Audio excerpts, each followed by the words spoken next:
शुरुआत संसद से करेंगे, जहां सुरक्षा में चूक मुद्दे को लेकर दोनों सदनों में आज भी हंगामा जारी रहा। लगातार हंगामा करने की वजह से आज लोकसभा में 49 सांसद सस्पेंड कर दिए गए हैं। इस तरीके से अब तक जो सस्पेंड किए गए सांसद हैं, इनकी संख्या 141 हो चुकी है, जो अब तक बाहर हो चुके हैं। इस पर विपक्षी सांसदों का क्या कुछ कहना है, पहले वो आपको सुनवाते हैं।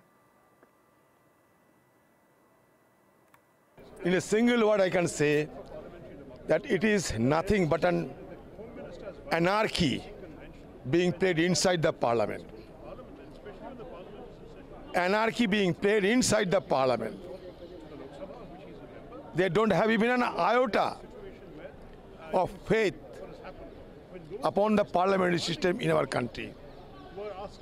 So that is why it is nothing but an anarchy inside the parliament. BJP से ये पूछना चाहिए कि बीजेपी लोकतंत्र का मंदिर बोलती है। हम सब जितने भी सांसद इस सदन में रहे हैं, समय समय पे अपने भाषणों में लोकतंत्र का मंदिर कहा है। अब ये किस मुंह से लोकतंत्र का मंदिर कहेंगे जब विपक्ष को इस तरीके से बाहर कर देंगे। ये शुरुआत है अपनी मनमानी चीजें करने की। मेरे पास तो कोई शब्द नहीं है।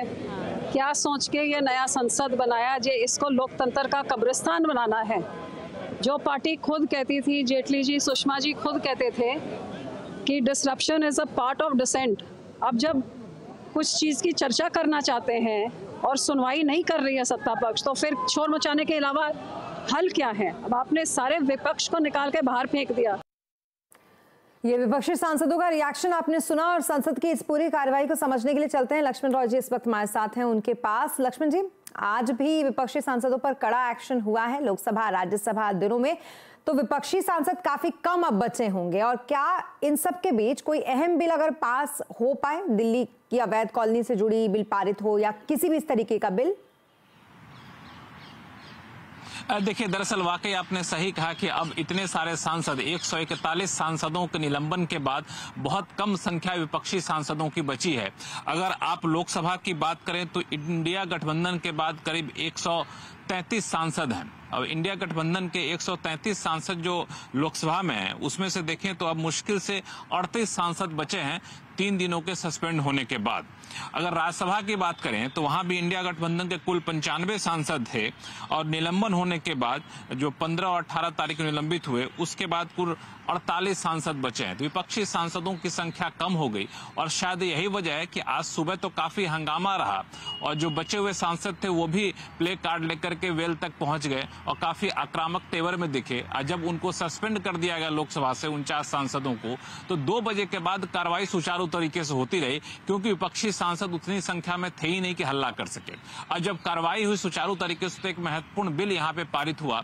वो बिल था आपको नेशनल कैपिटल टेरिटरी को लेकर के, जिसमें दिल्ली में जो अवैध कॉलोनी है उनको रेगुलराइज करने का जो मास्टर प्लान था, उसकी समय सीमा खत्म हो रही थी।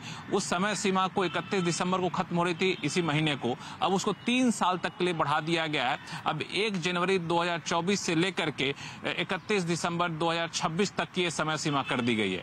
तो अवैध कॉलोनी के लिए, दिल्ली के अवैध कॉलोनी में रहने वाले लोगों को एक बड़ी राहत मिली है। जीएसटी में ट्रिब्यूनल को लेकर के कुछ बदलाव किए गए थे, उसको भी उससे जुड़े हुए बिल को यहाँ पे मंजूरी मिल गई है। अब हो सकता है कि आज ही एक महत्वपूर्ण बिल है जो न्याय संहिता को लेकर के है, जो न्याय प्रक्रिया को बेहतर करने के लेकर के, वो भी आज लिस्टेड है। तो हो सकता है उसको ही पारित करने की कोशिश लोकसभा में की जाएगी। राज्यसभा में लगातार हंगामा जारी है, और इस हंगामे के बीच जो है सो यहाँ पे मुझे लगता है कि ये हंगामा कुछ क्षण तक जारी रहेगा। देखना है कि आज चल पाता है कि नहीं लोकसभा की कार्रवाई।